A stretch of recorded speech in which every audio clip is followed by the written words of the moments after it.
Bapak Ibu Saudara, selamat pagi, selamat berbakti, dan kita akan buka hati untuk dengarkan firman Tuhan. Setelah hari Pentakosta, kita mendengar khotbah tentang pentingnya gereja di muka bumi. Ya, tentu berbeda dengan adanya lembaga-lembaga sosial, partai, atau yang lain-lain, beda. Jadi gereja punya tugas-tugas. Nah, salah satu tugasnya adalah membangun persekutuan. Dalam istilah standar atau dasar dari tugas gereja, ini yang disebut koinonia. Ya, ini standar sekali. Kalau pelajaran di sekolah itu di SD itu ada beberapa tugas gereja yang sekolahnya di sekolah Kristen. Biasanya sudah tahu pokok ini, dan mereka yang berada di mainstream itu sudah tahu bahasan ini. Tapi memang untuk gereja-gereja seperti kita Pentakosta sangat jarang dibahas. Gitu. Kita akan baca dalam Kisah Para Rasul pasal yang minggu lalu, pasal 2 ayat 1 sampai 4. Baca ayat 1 dan jemaat ayat 2. Demikian firman Tuhan. Ketika tiba hari Pentakosta, semua orang percaya berkumpul di satu tempat. Tiba-tiba turunlah dari langit suatu bunyi seperti tiupan angin keras yang memenuhi seluruh rumah di mana mereka duduk. Dan tampaklah kepada mereka lidah-lidah seperti nyala api yang bertebaran dan hinggap pada mereka masing-masing sama-sama. Maka penuhlah mereka dengan Roh Kudus. Lalu mereka mulai berkata-kata dalam bahasa lain, seperti yang diberikan oleh Roh itu kepada mereka untuk mengatakannya. Amin. Silakan duduk. Berbahagialah setiap orang yang telah membaca, mendengar, dan melakukan firman Tuhan. Tuhan Yesus memberkati. Puji nama Tuhan. Baiklah saudaraku, kita masuk dalam bagian penting di poin ini. Poin ini penting maksudnya, supaya kita bisa memahami untuk apa gereja di muka bumi ini. Minggu lalu saya jelaskan apa itu gereja. Lalu untuk apa gereja ada di bumi? Untuk apa saya ada di sini? Untuk apa ada lembaga-lembaga gereja? Apa gunanya? Saudaraku, poin 1 dari bahasan kita ini adalah gereja itu membangun persekutuan. Ya. Koinonia, persekutuan jemaat di dalam Kristus. Gereja yang membangun persekutuan. Apa sih persekutuan itu? Kita kan, ini jadi pelajaran bahasa Indonesia. Nah, persekutuan itu adalah orang-orang yang berkumpul dan berpartisipasi aktif dan intim. Saudara ada ikut perkumpulan apa? Yang paling umum arisan. Ya. Persekutuan arisan pernah enggak disebut gitu? Enggak ya. Ya sudah, saudara sebut saja nanti persekutuan arisan kita. Kenapa enggak disebut persekutuan? Karena dalam perkumpulan itu ada yang aktif, ada yang enggak aktif. Kan begitu ya, ada yang berpartisipasi atau namanya doang, kan gitu ya, bisa ya. Dan itu tidak masalah, buat kumpulan itu nggak masalah. Tapi kalau persekutuan ini saudaraku, masing-masing orang yang ada di dalamnya berpartisipasi aktif dan akrab, ya, berpartisipasi aktif dan intim satu dengan yang lain, itu namanya persekutuan. Jadi saudaraku, kalau gereja membangun persekutuan adalah di dalamnya masing-masing anggota tubuh Kristus itu berpartisipasi aktif dan akrab. Nanti kita akan perhatikan, lalu kita akan berkata bahwa oh kalau gitu saya sudah bisa disebut gereja. Atau sebaliknya, kalau begitu berarti selama ini saya belum bisa disebut gereja. Kita harus menyadari itu.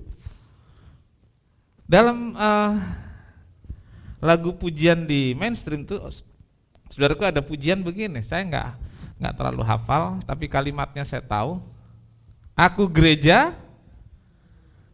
kamu gereja, gitu loh.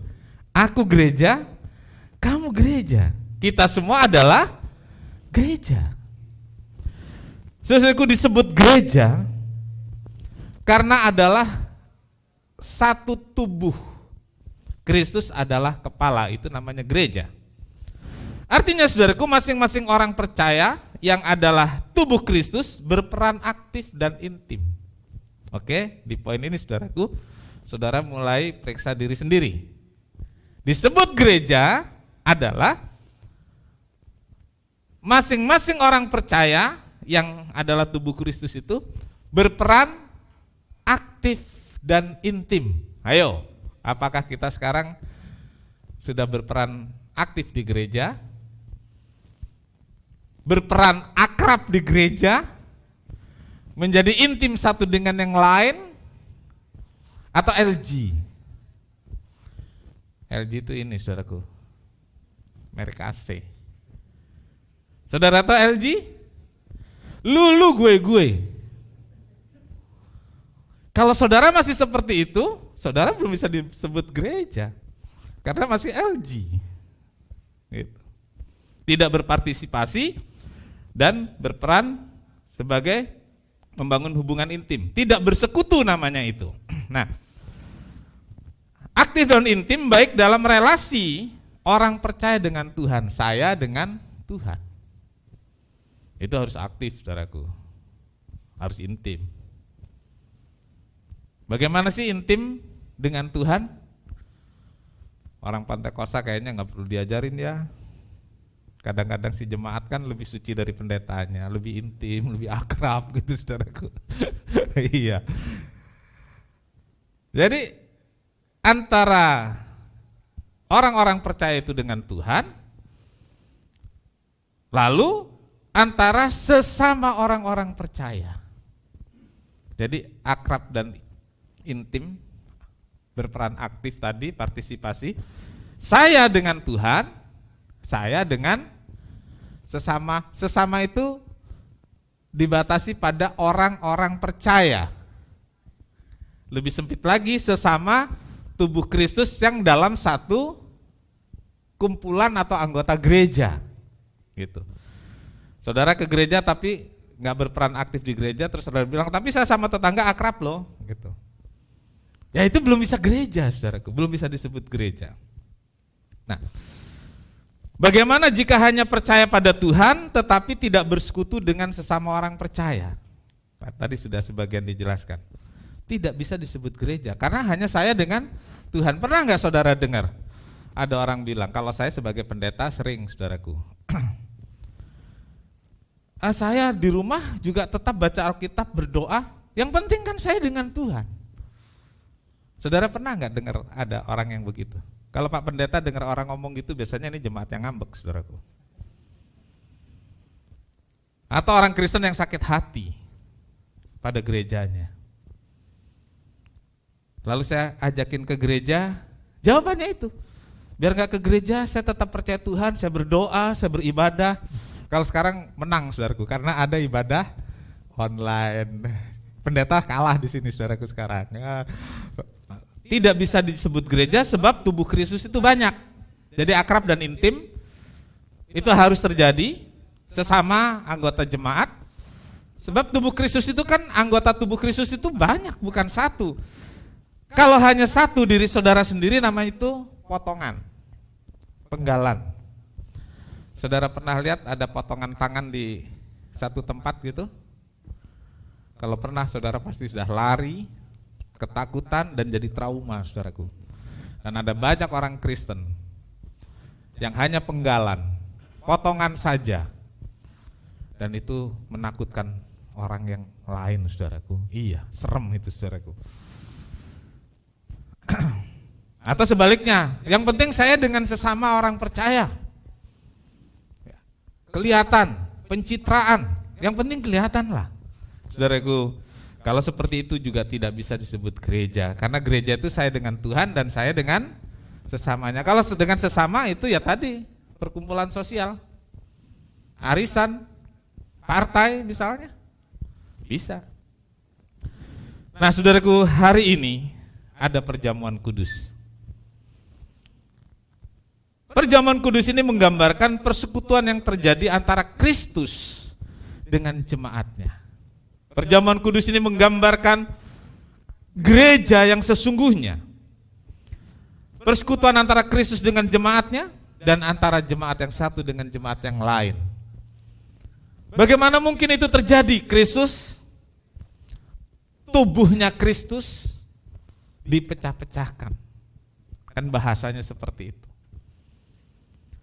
Jadi itu antara Kristus dengan kita, tubuhnya dipecah-pecahkan dan kita makan bersama-sama.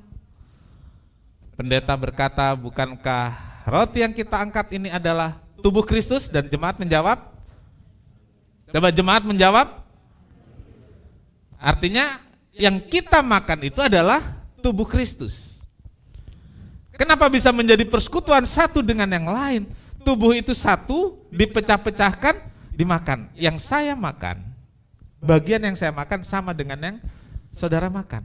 Bagian yang saya makan sama dengan yang ibu-ibu makan, sama dengan yang ibu-ibu makan. Jadi satu dimakan bersama-sama. Satu jadi sama-sama. Itulah persekutuan. Kristus dengan saya dengan sesama. Itulah gereja. Persekutuan. Dan ini harus dibangun, saudaraku. Siapa yang bangun? Kita. Saya dengan saudara yang membangun. Nah, saudaraku, persekutuan umat Tuhan dengan Tuhan. Ini harus benar-benar dipahami, ini poin 1. Gereja dibangun oleh Allah sendiri. Allah ingin mengembalikan relasi yang hilang antara manusia dengan Allah ketika Adam jatuh dalam dosa. Adam. Hawa ya? Siapa yang jatuh dalam dosa? Siapa? Coba saudara masih ingat yang jatuh dalam dosa?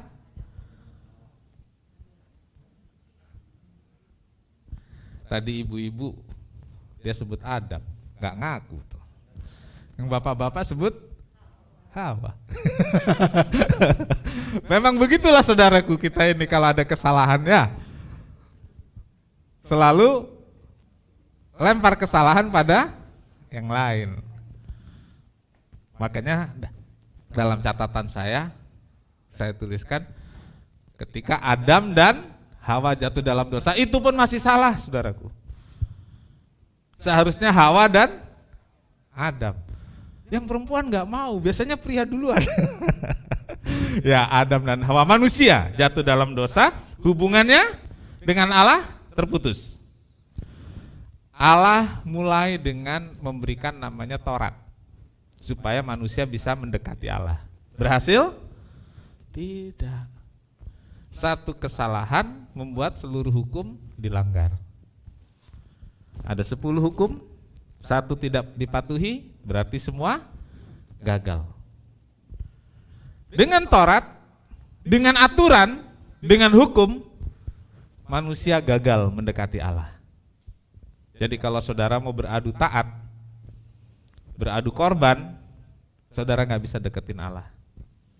Seberapa besar ketaatanmu, pasti ada beberapa hal yang saudara tidak bisa taati. Seberapa besar korbanmu, nggak ada apa-apanya dibanding dengan kebesaran kekayaan Tuhan.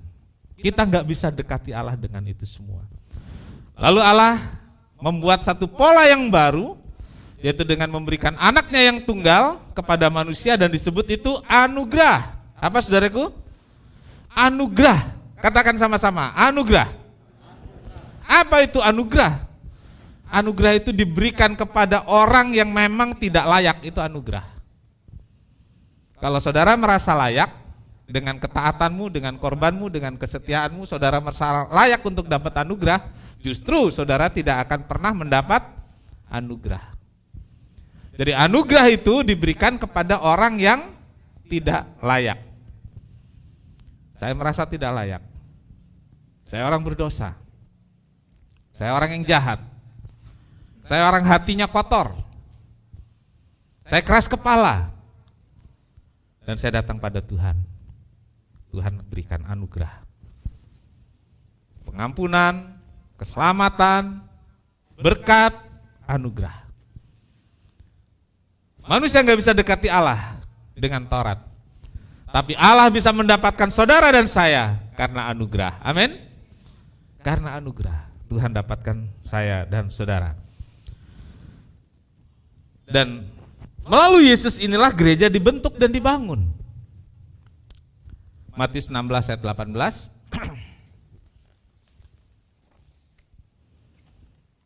Dan aku pun berkata kepadamu, engkau adalah Petrus, dan di atas batu karang ini aku akan mendirikan jemaatku, dan alam maut tidak akan menguasainya. Saudara-saudara,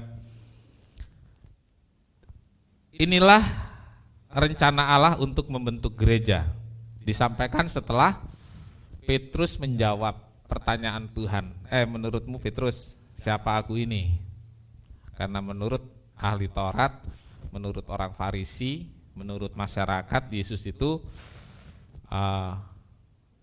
disebut dengan cara pandang mereka. Nabi yang akan datang, Musa yang bangkit kembali, Elia dan lain-lain. Lalu apa jawaban Petrus? Jawaban Petrus adalah, engkau adalah Mesias.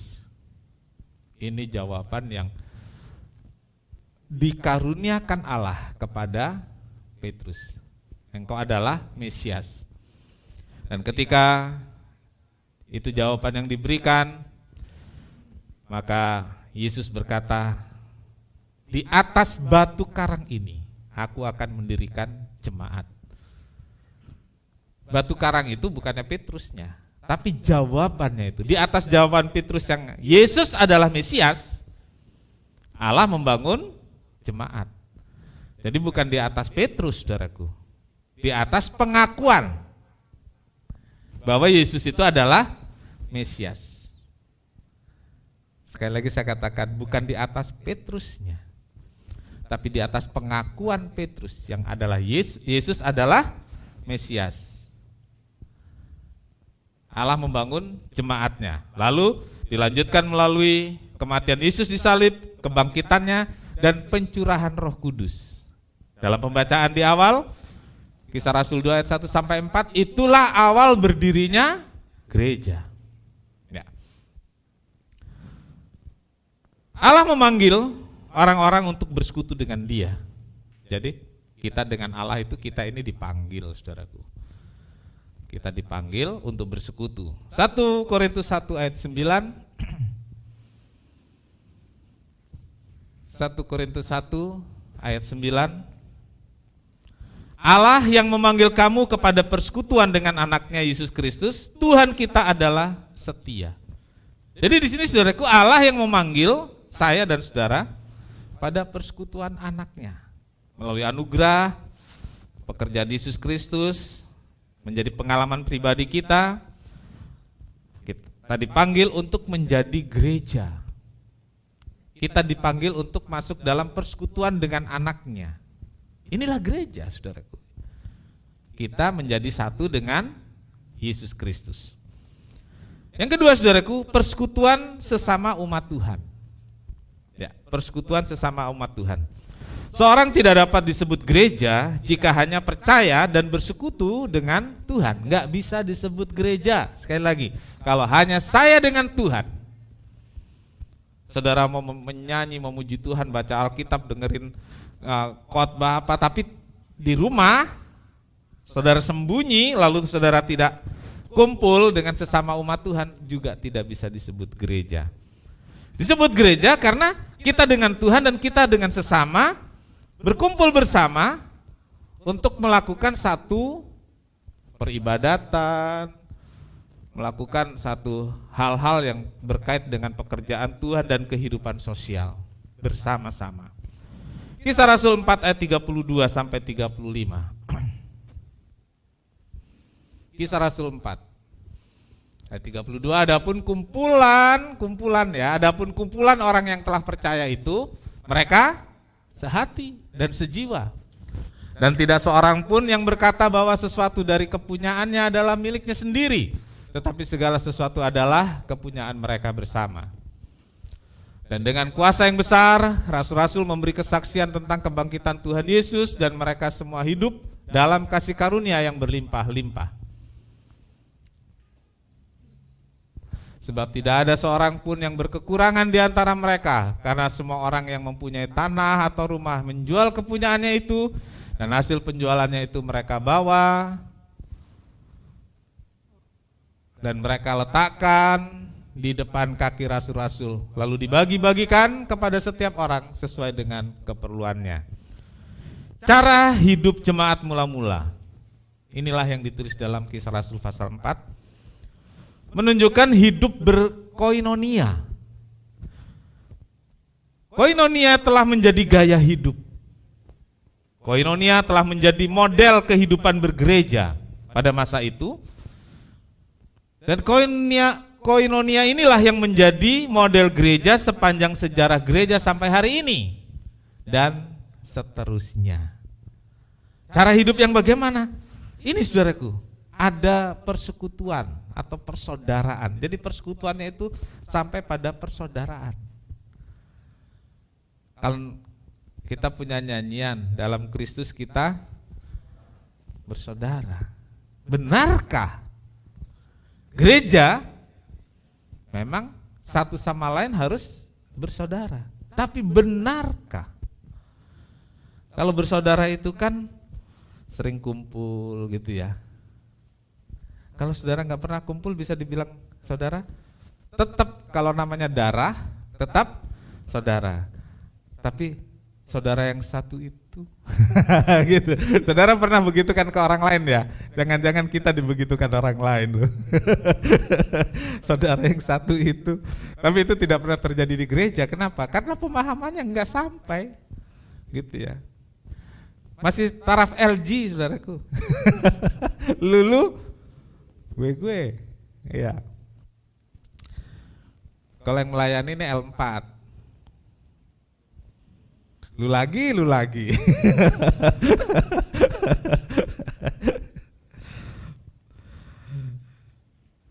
Jadi saudaraku, saudara. Persekutuan itu membuat satu sama lain erat, intim, jadi bersaudara. Dalam hidup gereja, yang dibangun adalah semangat kebersamaan, semangat persatuan, semangat bersekutu. Inilah persekutuan yang benar, sehingga menjadi saudara satu dengan yang lainnya, menghilangkan berbagai perbedaan, meminimalisir perbedaan-perbedaan sampai perbedaan itu hilang.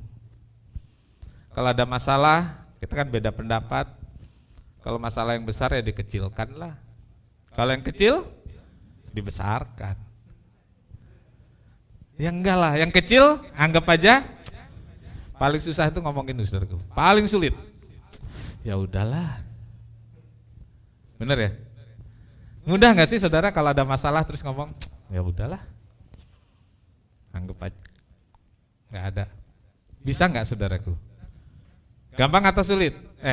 Gampang atau sulit? Sulit atau susah?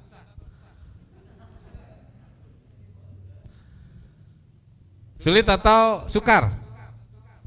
Harus akui itu sulit.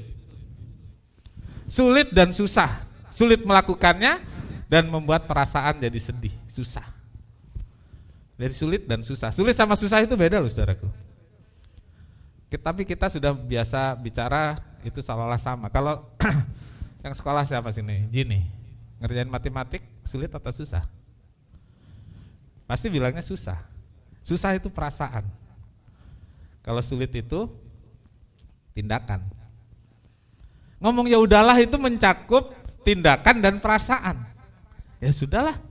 Cuman gitu aja, anggap aja enggak ada. Hilang itu perbedaan, hilang itu masalah. Efesus 2 ayat 19. Demikianlah kamu bukan lagi orang asing dan pendatang, melainkan kawan sewarga dari orang-orang kudus dan anggota-anggota keluarga Allah. Demikianlah kamu bukan lagi orang asing. Saudaraku, jangan sampai ada seorang pun di ruangan ini yang merasa jadi orang asing atau yang dianggap orang asing. Orang asing itu apa sih, saudaraku? Kita nggak kenal orangnya, nggak kenal namanya, nggak tahu rumahnya, nggak tahu dari mana dia. Itu orang asing. Iya. Nah, saudara di sini sudah bisa mendapat jawaban dari 4 pertanyaan ini untuk setiap anggota belum? Belum. Kalau gitu, saya dan saudara dengan saudara yang lainnya masing-masing masih orang asing, belum gereja. Karena kalau gereja nggak begitu. Gereja nggak begitu. Ada perbedaan, belum gereja. Membesar-besarkan masalah perbedaan, belum gereja. Saudaraku, karena kita ini bukan hanya satu dalam Tuhan, tapi sama. Oke, saya katakan lagi, kita bukan hanya satu dalam Tuhan, tetapi sama. Sama ini nggak ada perbedaan warna kulit, sipit belok matanya, nggak ada perbedaan status sosial kaya miskin, nggak ada perbedaan pendidikan tinggi rendah, nggak ada. Dalam berpartisipasi intim dan akrab, perbedaan itu tidak ada. Saya harap ini benar-benar mengoreksi saya dan saudara pagi hari ini, supaya kita benar-benar bisa menjadi gereja yang Allah kehendaki. Jangan sampai ada orang-orang asing dalam satu ruangan ini. Kalau kita masih menjadi orang asing satu dengan yang lain, selesai kebaktian ini tanya masing-masing. Saya bagikan kertas boleh? Bikin data. Ini namanya siapa, alamatnya di mana? Ya. Mungkin saudara bisa. Oh, kalau ada sesuatu nanti gampang minta Sherlock. Itu paling gampang, saudaraku, paling gampang. Saudaraku, demikian kamu bukan lagi orang asing dan pendatang. Saya katakan lagi, jangan ada orang yang asing dan diasingkan di ruangan ini. Kita satu dalam Tuhan, sama dalam Tuhan. Amin. Ya, bukan hanya satu, tapi sama. Yang kedua, beribadah. Jadi membangun persekutuan itu beribadah. Melalui ibadah kita membangun persekutuan. Persekutuan yang benar adalah ditandai dengan ibadah yang benar. Dalam ibadah inilah persekutuan antar umat Tuhan semakin tumbuh erat dan kuat dalam ibadah. Persekutuan, keintiman, keakraban umat Tuhan jadi erat dan kuat, solid. Ya. Jadi kalau kita nggak ibadah, ya kita nggak bisa erat, nggak bisa kuat sebagai gereja, nggak bisa. Melalui ibadah inilah fungsi gereja dapat terlaksana melalui pengajaran, yaitu firman, melalui pujian, melalui penyembahan, melalui perjamuan kudus. Merasa kita ini anggota tubuh Kristus, jadi ingin sekali bersama-sama, ingin sekali bersama-sama. Dan ini benar-benar membangun persekutuan yang akrab, intim, dan masing-masing berpartisipasi. Marilah kita lakukan ibadah dengan setia dan sungguh-sungguh. Amin. Ibrani 10 ayat 25 mengatakan, janganlah kita menjauhkan diri dari pertemuan ibadah kita seperti yang dilaksanakan oleh beberapa orang, tetapi marilah kita saling menasehati dan semakin giat melakukannya menjelang hari Tuhan yang mendekat. Janganlah kita menjauhkan diri dari pertemuan-pertemuan ibadah kita. Maksudnya, saudaraku, dengan sengaja. Ada nggak yang nggak dengan sengaja? Ada. Sudah merencana datang, udah daftar, atau ada halangan, terus WA. Itu nggak sengaja, tapi tidak ibadah. Tapi ada yang memang sengaja tidak ibadah. Itu belum gereja. Kalau gereja, Masing-masing rindu ingin beribadah. Marilah kita beribadah karena dalam ibadah itu ada nasihat dari firman dan saling menasehati, dan yang paling penting adalah ini saudaraku, kedatangan Tuhan semakin dekat. Ingat, kenapa kita harus lebih setia lagi sekarang? Kedatangan Tuhan semakin dekat. Puji Tuhan. Yang ketiga, gereja membangun persekutuan dengan solidaritas dan saling peduli sesama anggota tubuh Kristus. Iya. Solid dan solidaritas. Kita kuat dan kita bisa perhatikan, punya hati. Ayat tadi mengatakan kumpulan orang percaya. Kumpulan orang percaya. Sehati dan sejiwa.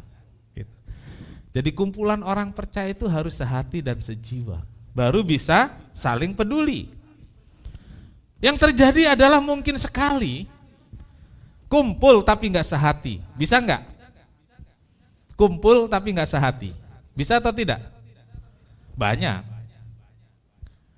Kumpul tapi nggak sehati, kumpul tapi nggak sejiwa, kumpul tapi nggak satu tujuan. Bisa. Gereja adalah berkumpul, sehati dan sejiwa, baru bisa bangun kepedulian satu dengan yang lain. Kapan kita bisa saling peduli? Kalau kita menjadi gereja yang sesungguhnya, kita berkumpul, kita sehati, kita sejiwa, lalu punya hati berbagi, punya hati yang care, perhatikan satu dengan yang lain. Kisah 4 ayat 36-37, ini ada satu peristiwa.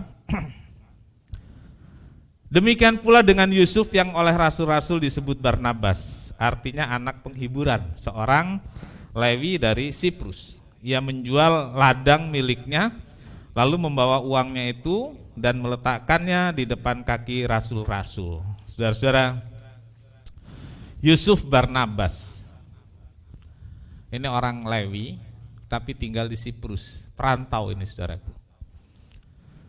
Dan ketika dia menjadi percaya, ketika dia mulai percaya pada Tuhan Yesus, dia berkumpul, dia sehati, dia sejiwa dengan yang lain-lain, dengan rasul-rasul. Lalu dia menjual ladangnya. Perhatikan, Yusuf Barnabas bukan menjual semua harta miliknya. Jadi kalau saudara baca Ananias dan Safira, itu juga bukan menjual semua hartanya, bukan. Dia memang punya beberapa ladang, beberapa area yang dia miliki, dan yang dijual itu sebagian atau mungkin satu ladang dijual begitu. Jadi bukan semua. Nanti saudara pikir masa semua saya jual, saya kasih gereja, nah amat gereja. Enggak, bukan seperti itu. Enggak selalu kata-kata semua dalam Alkitab ini seluruhnya, enggak saudaraku. Jadi ini keterbatasan bahasa penulisan pada waktu itu saudaraku. Jadi bukan menjual semua harta miliknya, bukan, tetapi ini saudaraku, sampai menjual sebagian ladang. Itu membutuhkan hati yang rela. Betul? Sampai menjual walaupun sedikit. Lalu dibagikan kepada rasul-rasul dan orang-orang yang membutuhkan. Itu perlu hati. Perlu hati yang rela. Perlu hati yang peduli. Perlu hati yang mau berbagi. Tanpa melihat, saudaraku.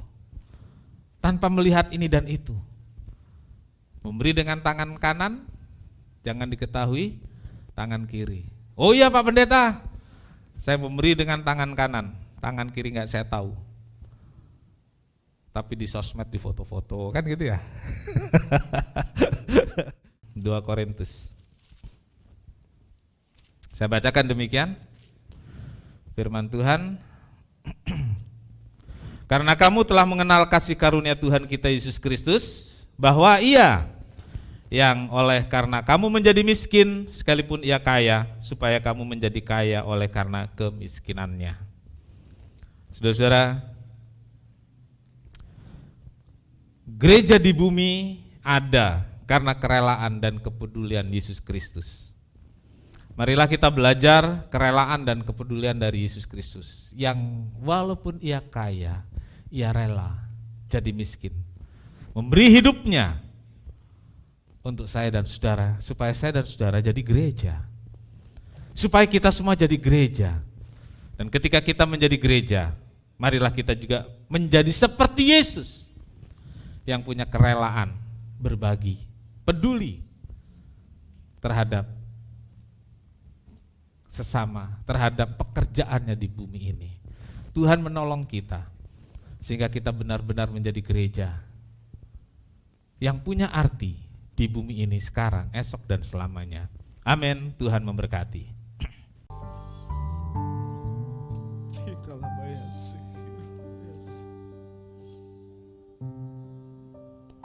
Terima kasih Bapa di sorga. Kami sebagai gereja sering tidak memahami apa maunya Tuhan, tidak memahami apa yang terjadi dalam hidup kami, baik sebagai gereja maupun sebagai pribadi. Tapi ternyata Tuhan telah pikirkan itu jauh lebih indah, lebih besar dari yang kami doakan dan pikirkan. Karena itu Tuhan, biar kami memahami maksud dan tujuan Tuhan untuk keberadaan kami di bumi ini sebagai gereja dan sebagai pribadi, sehingga kami benar-benar bisa memuliakan Tuhan. Perjamuan kudus yang akan kami nikmati bersama, Tuhan berkati, sehingga kami dikuatkan oleh kehadiran Tuhan dalam tubuh dan darah Yesus. Kami diteguhkan dengan kehadiran Tuhan dalam perjamuan kudus ini. Kami dikuatkan, Tuhan dipermuliakan. Berkati semua yang hadir, ampuni dosa, kesalahan, dan kekurangan kami oleh darah Yesus, sehingga setiap kami yang ambil bagian dalam persekutuan dengan tubuh dan darah Tuhan Yesus ini diberkati, dan diberkati. Terima kasih Tuhan, terima kasih. Kiranya roti dan anggur ini diberkati oleh Tuhan jadi tubuh dan darah Tuhan Yesus untuk kami. Kami akan nikmati dengan sukacita dan syukur dalam nama Tuhan Yesus Kristus. Amin. Sungguh besar pengorbananmu bagiku, terlalu dalam untuk dimengerti. Sungguh besar, sungguh indah yang kau pikirkan tentang. Dari sebelah sini sudah semua? Silakan. Bagiku sungguh indah, sungguh besar, sungguh besar pengorbananmu bagiku, terlalu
sama-sama berdiri.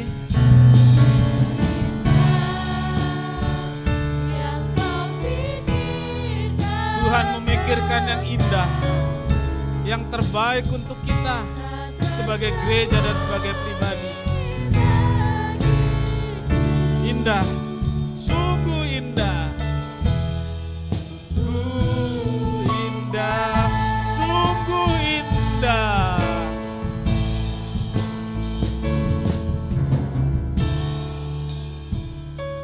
Kita sama-sama masuk dalam perjamuan kudus. Indah pengorbanan Tuhan dan besar untuk kita semua. Angkat roti atau hosti dengan tangan kanan. Firman Tuhan telah memberitahu kita, menegur saya dan saudara, agar kita disempurnakan sebagai gereja. Untuk menjadi gereja yang sempurna, Kristus berkorban, tubuhnya dipecah-pecahkan bagi kita, supaya kita bersekutu dengan Tuhan dan kita dengan sesama. Dengarkan firman Tuhan. Inilah tubuhku yang diserahkan bagi kamu. Perbuatlah ini menjadi peringatan akan aku. Saudara, hosti yang kita angkat bersama, bukankah persekutuan dengan tubuh Kristus? Haleluya. Makan dengan percaya di dalam nama Tuhan Yesus Kristus.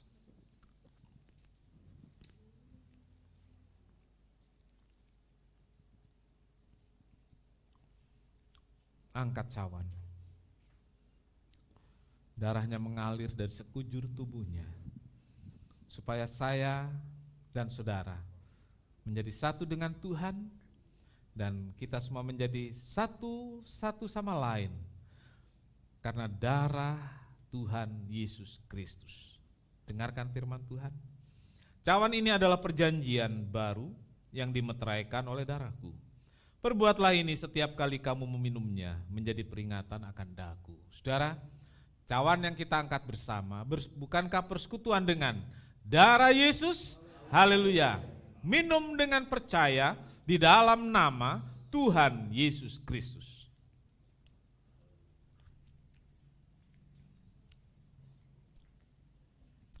Amin, amin, amin, haleluya. Kita mengangkat tangan kita dengan syukur. Bersyukur karena anugerahnya begitu besar. Sangat besar anugerahnya yang telah ku terima.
Anugerah-Mu yang luar biasa.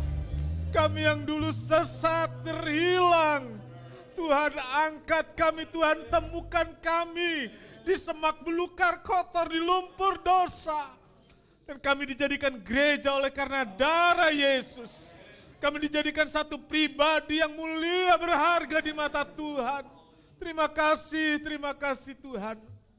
Memberkati semua yang hadir dalam ibadah ini, baik di gereja maupun online di rumah.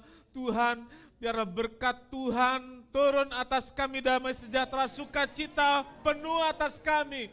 Karena kami mau menjadi gereja, gereja yang berguna di bumi ini, gereja yang memuliakan Tuhan. Terima kasih, ampuni salah, dosa dan kekurangan kami. Bentuklah kami menjadi bejana yang berguna dan mulia untuk hormat kemuliaan nama Tuhan. Berkati semua yang melayani pagi hari ini, berkati semua yang hadir.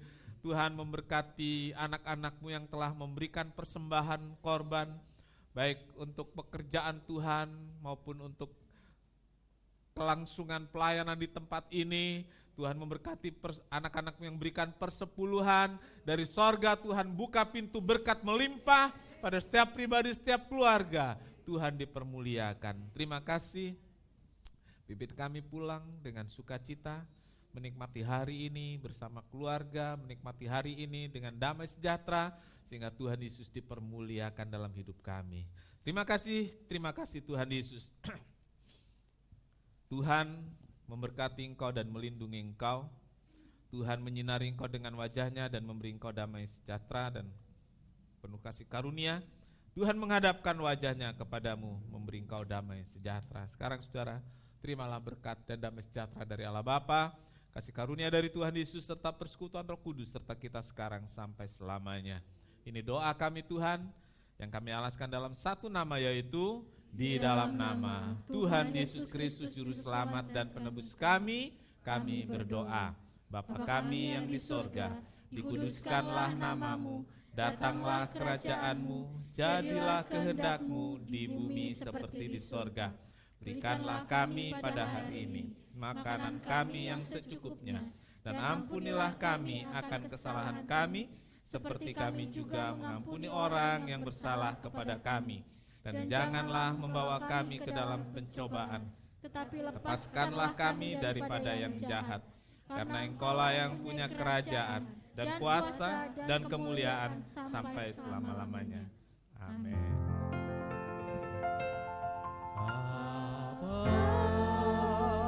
Terima kasih Bapa, terima kasih Bapa di dalam surga, ku beri terima kasih.